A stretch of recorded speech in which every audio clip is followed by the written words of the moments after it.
Bonsoir et bienvenue, bonsoir, asseyez-vous,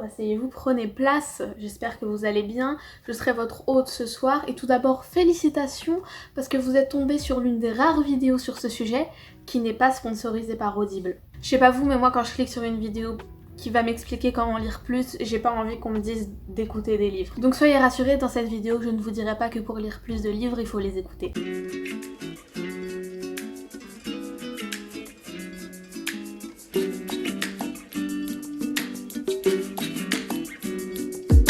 Aujourd'hui donc je suis là pour vous parler des 5 tips que j'ai mis en place il y a plus d'1 an maintenant pour me mettre à lire plus de livres. Il n'y a que depuis vraiment l'année dernière que je me suis mis à lire vraiment régulièrement et c'est donc les 5 choses que j'ai appliquées pour pouvoir vraiment me mettre à lire plus régulièrement et aujourd'hui j'ai la bonté de le partager avec vous. Donc première chose en fait, et pour moi c'est vraiment la première chose qu'on doit faire vraiment chronologiquement, c'est connaître ses goûts. Ça peut paraître débile mais pour moi c'est vraiment le plus important parce que c'est ça qui va nous permettre d'éviter de prendre des livres qui au final nous plaisent pas et qu'on n'arrive pas du tout à finir, qui au final nous font un peu nous dégoûter de la lecture pendant un moment et qui fait qu'on a du mal à reprendre un livre de nouveau parce qu'on n'a pas réussi à finir le précédent. Je dis pas non plus qu'une fois qu'on connaît ses goûts ça arrive plus jamais, mais en tout cas ça réduit le risque si on sait déjà un minimum ce qui nous plaît. Donc pour ce faire on peut tout simplement regarder les livres qu'on a déjà lus et essayer d'identifier ceux qui nous ont laissé un meilleur souvenir, ceux qui nous ont le plus marqué et du coup à partir de là identifier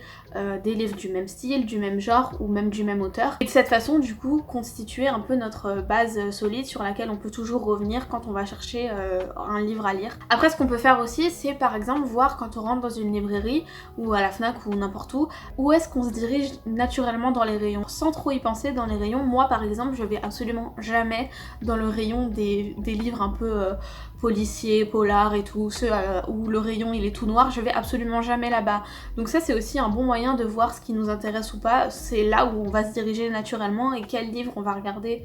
le plus facilement. Et puis si vraiment vous savez pas de où partir, vous pouvez toujours aller sur Pinterest et chercher les 20 livres qu'il faut absolument lire avant de mourir. Donc voilà, pour moi c'est vraiment une bonne manière de se mettre dans le bain et de prendre ses marques, de constituer une base solide et ensuite quand on est un peu plus à l'aise avec nos goûts et qu'on sait un petit peu plus ce qu'on veut, on peut au fur et à mesure sortir un peu de sa zone de confort et élargir nos horizons. Donc deuxième tip, ça va être d'identifier à quel moment et dans quel contexte on peut lire. Dans Atomic Habits, c'est quelque chose qu'ils appellent le habit stacking et en fait c'est vraiment une façon de formuler très concrètement l'habitude qu'on veut prendre, en l'occurrence lire, où on va dire à tel moment et à telle heure je vais lire. Que ce soit quand on prend les transports, si on sait qu'on a une longue pause déjeuner ou qu'à un moment dans la semaine on a un gros trou dans notre emploi du temps. C'est un peu une manière d'établir une routine et du coup quand le moment arrive on n'a pas besoin de prendre la décision de prendre le livre et de se mettre à lire parce qu'on sait déjà que on est dans le contexte où on doit lire, où on a décidé qu'on allait lire et il n'y a pas besoin de faire la décision à chaque fois et c'est de cette façon que la routine elle s'installe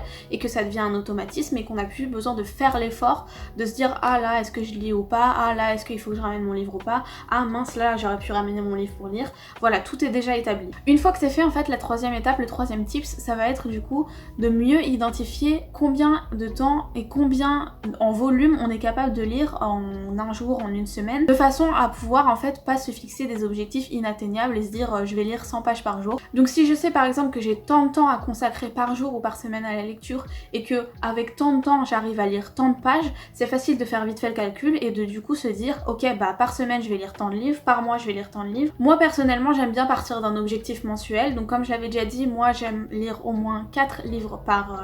mois et du coup je réduis ensuite à la semaine, ça fait un livre par semaine et ensuite en fonction de la longueur du livre je me dis ok il faut du coup que je lise tant de pages par semaine. On peut aussi le faire dans l'autre sens et se dire ok je vais lire tant de pages par jour, donc ça fait tant de pages ou de livres par semaine et du coup par mois ça fait tant de pages ou tant de livres. Après ça peut ne pas marcher pour tout le monde, je sais que moi personnellement quantifier mes objectifs ça m'aide à les atteindre plus facilement, mais je sais que ça peut ne pas marcher pour d'autres personnes ou les stresser plus. Ce qu'il faut retenir dans tous les cas c'est que ça sert à rien de se comparer aux autres personnes et de se dire ah machin elle lit 100 pages par jour, ah bah merde moi j'en lis que tant. C'est vraiment la chose à éviter dans tous les cas parce que chacun va à son rythme, chacun a sa vie, chacun a pas autant de temps à consacrer à la lecture, donc je sais que c'est quelque chose que naturellement on fait tous mais c'est quelque chose à éviter et la seule chose que moi je garde en tête c'est que c'est toujours mieux de lire une page par jour que d'en lire 0. Ensuite quatrième tip, c'est vraiment le plus important pour moi, ça va être toujours avoir un livre d'avance de prévu. Personnellement, je suis pas du tout le genre de personne à avoir une pile entière de livres qui m'attend à lire. Ça me stresse d'avoir 12 000 livres dans ma bibliothèque que j'ai pas lus. Je préfère acheter les livres au fur et à mesure et pas les entasser et après les oublier et avoir plein de livres que j'ai pas lus. Mais au minimum, j'ai toujours un livre d'avance parce que personnellement pour moi, la période de battement d'un livre à l'autre, c'est vraiment la plus dangereuse. Le moment où on finit un livre et avant qu'on en commence un autre, c'est vraiment le moment où on peut perdre toutes nos bonnes habitudes très facilement. Donc pour éviter ça, avoir un livre d'avance, ça va nous permettre de très rapidement rebondir et passer d'un livre à l'autre sans avoir à se dire ah ok, qu'est-ce que je lis ensuite et tout, et au final qu'il se passe un jour, 2 jours, 3 jours, une semaine et on n'a plus repris de livre depuis. Donc en ayant un livre d'avance, en fait ça va éviter ça et ça va vraiment permettre d'être régulier dans notre lecture en fait. Après moi, même si j'ai pas les livres en physique directement avec moi, que je les ai pas forcément achetés, l'objectif mensuel en fait pour moi c'est vraiment la référence, c'est vraiment ce à quoi je me réfère autant en termes de quantité mais aussi en termes de quel livre je vais lire. Je sais à l'avance au mois qu'est-ce que je vais lire ce mois-ci, mais encore une fois ça dépend de l'organisation de chacun et puis même moi des fois je respecte pas forcément ce que j'ai prévu parce que je vais aller à la librairie et tomber sur un livre que finalement j'ai envie de lire. Donc il faut savoir rester flexible et souple avec ses objectifs, c'est vraiment le mot d'ordre pour moi pour pas que ça devienne une torture de lire, mais toujours en tout cas avoir un livre de prévu à l'avance, c'est pour moi vraiment le plus important et ce qui a fait que j'ai réussi à garder un rythme autant de temps. Enfin, cinquième et dernier objectif, ça va être de constituer une wishlist. Donc ça peut être n'importe quel format, que ce soit écrit, sur une note sur le téléphone ou sur l'ordinateur, peu importe. Mais en tout cas, pas garder ça juste dans un coin de la tête parce que de 1, c'est pas fiable et flemme de s'encombrer avec ça. Et de 2, c'est mieux d'avoir quelque chose de vraiment concret qu'on peut revisiter à tout moment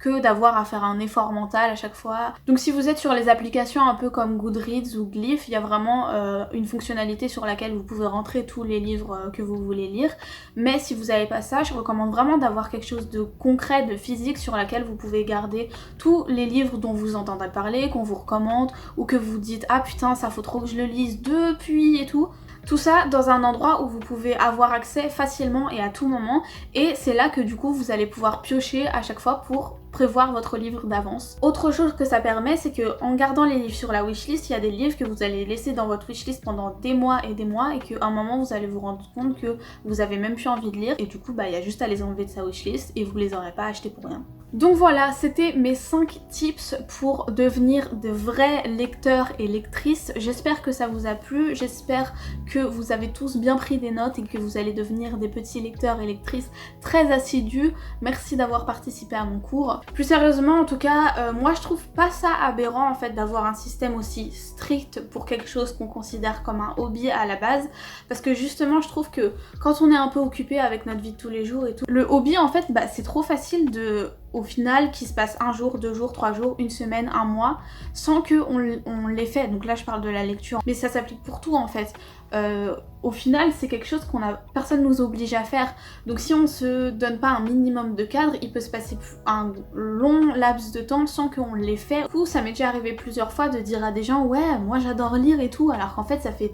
2-3 mois que j'ai pas lu un livre. Donc plus que comment lire plus, en fait c'est comment devenir un bon lecteur, une bonne lectrice. Après moi je promeux pas du tout le fait de se fixer des objectifs inatteignables, s'auto-flageller quand on n'arrive pas à atteindre nos objectifs, pas du tout. Le but c'est quand même que ça reste un plaisir et une activité, un hobby quoi. Le maître mot en tout cas comme je l'ai dit, c'est de rester flexible et souple avec soi-même parce qu'on va pas toujours être dans le même mood tous les jours et il y a des moments où on n'a pas envie de lire et du coup ça sert à rien de